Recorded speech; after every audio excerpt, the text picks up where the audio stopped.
चलिए सबसे पहले हिस्से से शुरुआत करते हैं। एंजियोग्राम के 3 अलग-अलग प्रकार। आखिर ये मेडिकल इमेजिंग तकनीकें हैं क्या और एक दूसरे से अलग कैसे हैं? अगर मैं इसे बिल्कुल आसान भाषा में कहूँ तो एंजियोग्राम शरीर की उन चीजों को देखने का एक शानदार तरीका है जो नॉर्मली अदृश्य होती हैं। इसमें खास तरह की डाई यानी रंग का इस्तेमाल करके शरीर के अंदर की खून की नलियों का एक नक्शा तैयार किया जाता है। इससे कहीं भी कोई ब्लॉकेज या दिक्कत हो तो वो तुरंत हाईलाइट हो जाती है, बिल्कुल एक स्मार्ट जीपीएस सिस्टम की तरह। इसे एक घर के उदाहरण से समझते हैं। कोरोनरी और पेरिफेरल एंजियोग्राम्स बिल्कुल हमारे घर की हेवी ड्यूटी प्लम्बिंग चेक करने जैसे हैं, जिसमें एक्सरे का इस्तेमाल करके दिल और पैरों की धमनियां देखी जाती हैं। वहीं दूसरी तरफ फ्लोरेसेंट एंजियोग्राम आंखों की नाजुक वायरिंग को चेक करता है। इसके लिए एक्सरे नहीं बल्कि एक खास कैमरे का इस्तेमाल होता है। मकसद दोनों का एक है, पर तरीका बिल्कुल अलग। अब बढ़ते हैं अपनी दूसरे पड़ाव की तरफ, प्रक्रिया के लिए तैयारी। आपको जानकर हैरानी होगी कि शरीर के किस हिस्से का टेस्ट हो रहा है, उसके आधार पर मरीजों की तैयारी बिल्कुल बदल जाती है। अगर हम इस अंतर को देखें तो कार्डियोवैस्कुलर टेस्ट के लिए नियम काफी सख्त होते हैं, जैसे कि 8 घंटे तक कुछ नहीं खाना और खून पतला करने वाली या डायबिटीज की दवाओं को रोकना।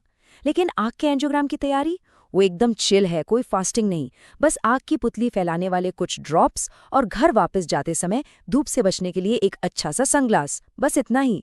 पर जरा रुकिए, उन लोगों का क्या जिन्हें अस्थमा या किसी तरह की एलर्जी है? डॉक्टर्स ऐसे हाई रिस्क मरीजों के लिए कोई चांस नहीं लेते।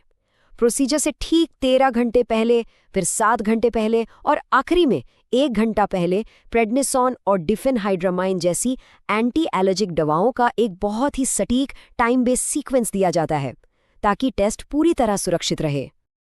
चलिए अब सीधे प्रोसीजर रूम के अंदर चलते हैं। स्टेप बाय स्टेप समझते हैं कि आखिर वहां होता क्या है। ऑर्गन चाहे जो भी हो, बेसिक फंडा बहुत ही सिंपल और शानदार है। सबसे पहले उस हिस्से को सुन्न किया जाता है, फिर खून में वो खास डाई डाली जाती है और फिर शुरू होता है असली जादू। जैसे ही वो डाई शरीर के अंदर के रास्तों को रोशन करती है, उसे एक्सरे मशीन या खास कैमरों से कैप्चर कर लिया जाता है। अब 1 मिनट के लिए सोचिए कि हमारा खून कितनी तेजी से दौड़ता है। जब फ्लोरेसेंट डाई हाथ की नस में डाली जाती है तो उसे आँख के रेटिना तक पहुंचने और उसे जगमगाने में सिर्फ 10 से 15 सेकंड लगते हैं। जी हाँ, 1 मिनट के चौथाई हिस्से से भी कम समय में ये डाई अपना काम कर देती है ना अमेजिंग? अब आते हैं एक बहुत ही सीरियस टॉपिक पर, कॉन्ट्रास्ट मीडिया के जोखिम। कोई भी मेडिकल प्रोसीजर पूरी तरह से रिस्क फ्री नहीं होता और इन डाइस के पीछे के डेटा को निष्पक्ष रूप से समझना हमारे लिए बहुत जरूरी है। इस डाई से जुड़ा सबसे बड़ा केमिकल रिस्क है कॉन्ट्रास्ट इंड्यूस्ड नेफ्रोपैथी यानी CIN। ये एक ऐसी कंडीशन है जिसमें डाई के असर से किडनी के काम करने की क्षमता थोड़ी कम हो जाती है।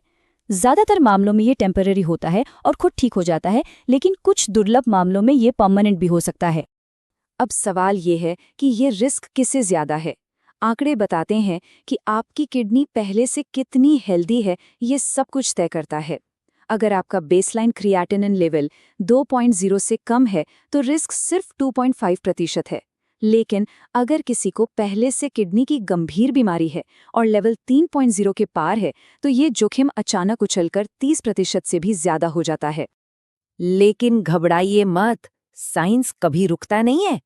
पहले ही जो पुरानी हाई ओस्मोलर डाई इस्तेमाल होती थी वो ज्यादा रिस्की थी, पर आज के दौर में विजिपैक जैसी मॉडर्न आइसो ओस्मोलर डाई आ गई हैं।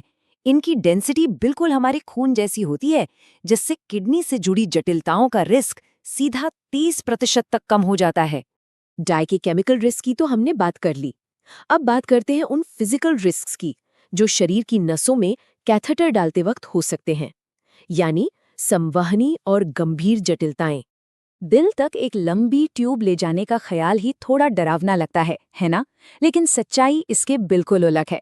1990 के दशक तक आते आते हार्ट कैथेटराइजेशन से जुड़ी मृत्यु दर गिरकर सिर्फ 0.08% पर आ गई थी।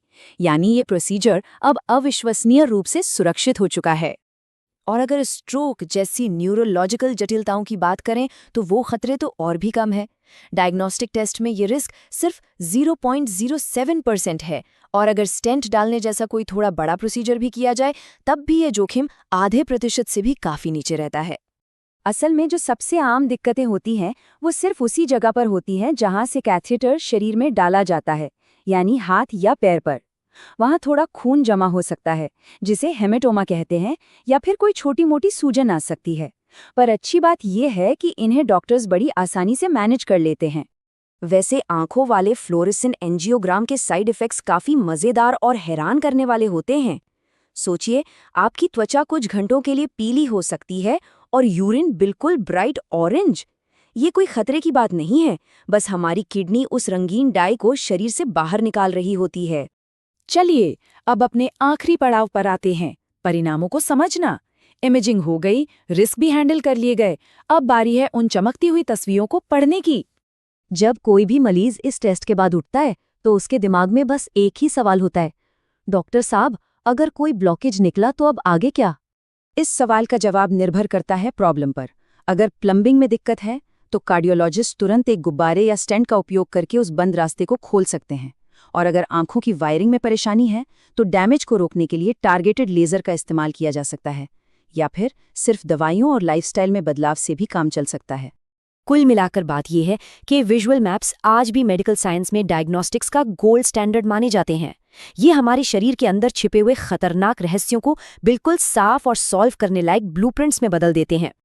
लेकिन जैसे जैसे टेक्नोलॉजी रॉकेट की रफ्तार से आगे बढ़ रही है, दिमाग में एक सवाल जरूर आता है, क्या भविष्य में हमें खून के अंदर फिजिकली कुछ भी डालने की जरूरत ही खत्म हो जाएगी? क्या आने वाले समय में super advanced non invasive virtual imaging इस पारंपरिक एंजियोग्राम की पूरी तरह जगह ले लेगी? ये सोचने वाली बात है ना? इस एक्सप्लेनर में हमारे साथ जुड़ने के लिए बहुत बहुत धन्यवाद। उम्मीद है आपको ये सफर जानकारी से भरा और दिलचस्प लगा होगा।